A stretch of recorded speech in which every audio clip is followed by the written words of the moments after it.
Greetings, and welcome to Cinema Imagination, a series dedicated to showcasing the many possibilities that film can offer in narrative and aesthetics. My name is Esteban Rodriguez, and the fourth film we will be discussing is Emir Kusturica's Palme d'Or winning generation-spanning odyssey about a specific culture and two friends experiencing all that together. This is Underground.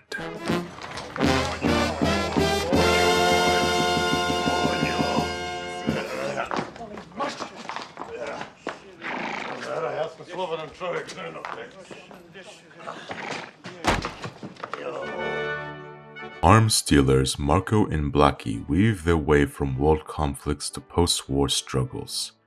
In a sense, this is basically all what the film is about in terms of plot. Essentially a chronicle of two friends over decades as they have their forms of adventures and misadventures. But don't be fooled, because its 3-hour runtime is that length for a reason. The thing that will be its most well-known attribute is that of a comedy. However, what Underground does that makes it quite unique beyond other attributes of satirical or outrageous scenes is how it takes the large setting of Serbian life in the 20th century and presents it all with an unparalleled level of absurdity.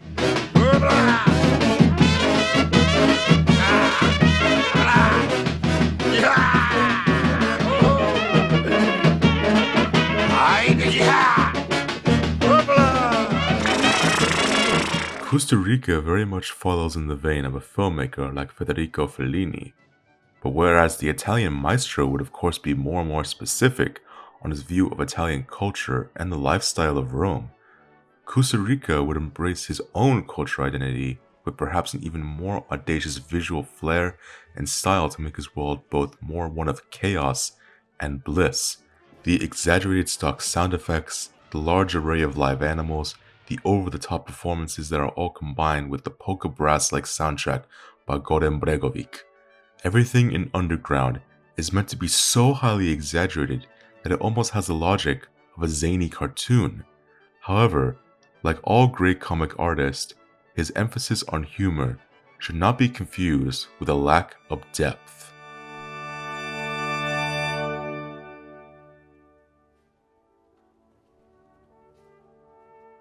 Like many films before, there was a clear satirical nature to the whole thing, with comments on war and fascism plastered throughout that could definitely be enough to say this film is simply a fun satire, and that's the analysis of the film.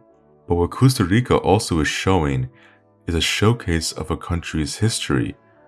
Within the lens of two arms dealers, while they may have such incredulous attributes in their own ways, with Marco in particular becoming very deceiving towards Blackie, even tricking him and everyone around him in a bunker that the war is still going on, just to take advantage of their labor. But it is that relationship that no matter what, is always as a sincere showcase of friendship. Even as the whole world is tearing apart, there is that heartfelt plea for goodness in the world, that of friends, love, and ecstasy, which can be found as much as anything that is so bizarre.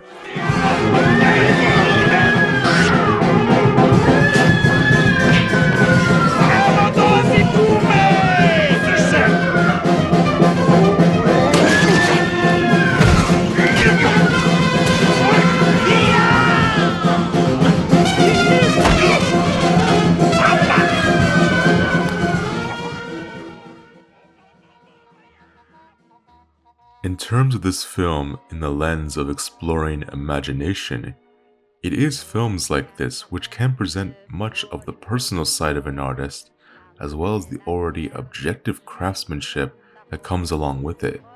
Most people who create art do so because deep down, they want the world to be in their image.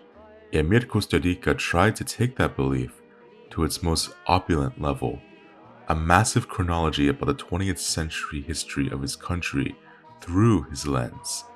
There may have been war that he will acknowledge, but he also wants to present the absurd, and sometimes that's enough to survive the oncoming times. And there is truth in all of this. After all, the tagline of the film probably says it best.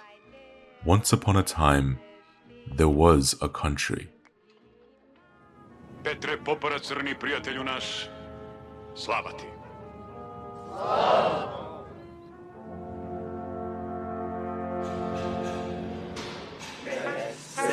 Slava!